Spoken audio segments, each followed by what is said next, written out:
পানিহাটি ঠিক, থেকে হ্যাঁ। মানুষের কাছে কি বলবেন এবং কি মেসেজ দেবেন আপনি? পশ্চিমবঙ্গ যে দুর্নীতিতে ডুবে আছে, না মেয়েদের কোনো সুরক্ষা নেই, নারীদের কোনো সম্মান নেই। কোনো কিছু একটা ঘটনা ঘটলে সেখানে বলা হয় রাত্রে মেয়েরা বাইরে বেরোবে না, রাতে নাইট ডিউটি দেওয়া হবে না, 8টার পরে মেয়েরা বাইরে বেরোবে না। এইসব কথা যিনি বলেন তিনিই আমাদের মুখ্যমন্ত্রী, তিনিই আমাদের স্বাস্থ্যমন্ত্রী, তিনিই আমাদের পুলিশ মন্ত্রী।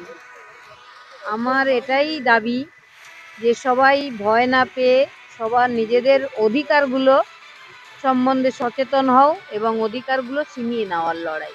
এই যে পানিহাটি থেকে আপনি প্রার্থী হওয়ার পরেই একটা অংশ থেকে তো প্রচুর আপনাদেরকে নিয়ে সরব হয়েছিলেন এবং লেফটের যিনি প্রার্থী পলতান, আপনি এক্সপেক্ট করবেন যে তিনি তার প্রার্থী পদ প্রত্যাহার করবেন বা তার কাছে কোনো মেসেজ দিতে চান, কারণ না, তিনিও তো এই আন্দোলনে ছিলেন।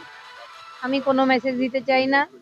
সারা বিশ্ববাসী আমার আন্দোলনের সঙ্গে ছিলেন, সারা পশ্চিমবঙ্গবাসী আমার আন্দোলনের সঙ্গে থাকবেন এবং এটুকু আমি অ্যাসিওর করছি যে সারা পশ্চিমবঙ্গবাসী যেভাবে আমার মেয়ের মৃত্যুটাকে তাদের ঘরের নিজের মেয়ের মনে করেছিল, সেইভাবেই তারা আমার পাশে থাকবেন এবং এই তৃণমূলকে মূল সমেত আমরা উপড়ে ফেলতে পারবো। লড়াইটা কাদের বিরুদ্ধে বেশি স্ট্রং এবং জোরদার হবে? তৃণমূলের।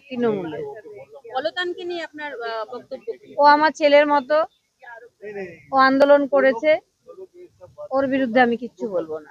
পানিহাটির মানুষকে আলাদা করে কিছু বলতে চান? হ্যাঁ, কি বলবেন? পানিহাটিবাসীকে বলবো আপনারাই জিতবেন, আপনারাই আসুন আমার সঙ্গে, আপনারাই জিতবেন। এটা পানিহাটিবাসীর জয় হবে। পানিহাটিবাসী যেটা ভয়ে চুপ করিয়ে রাখা হয়, যে মুখ্যমন্ত্রী একটা থ্রেড কালচার চালান, সেই থ্রেড কালচারের একটা অংশ, যেটা একটা ফ্যামিলি, সেই ফ্যামিলি পুরো পানিহাটিটাকে ধ্বংস করে রেখেছে। নর্দমা, কোন ফ্যামিলির কথা বলছেন? ঘোষ ফ্যামিলি।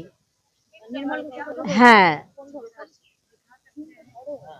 তো তাদের হাত থেকে পরিত্রাণ পাওয়ার জন্য পানিহাটিবাসীকে বলবো সবাই সরব হবেন, তাদের নিজেদের লড়াই নিজেরা লড়বেন এবং জিতবেন।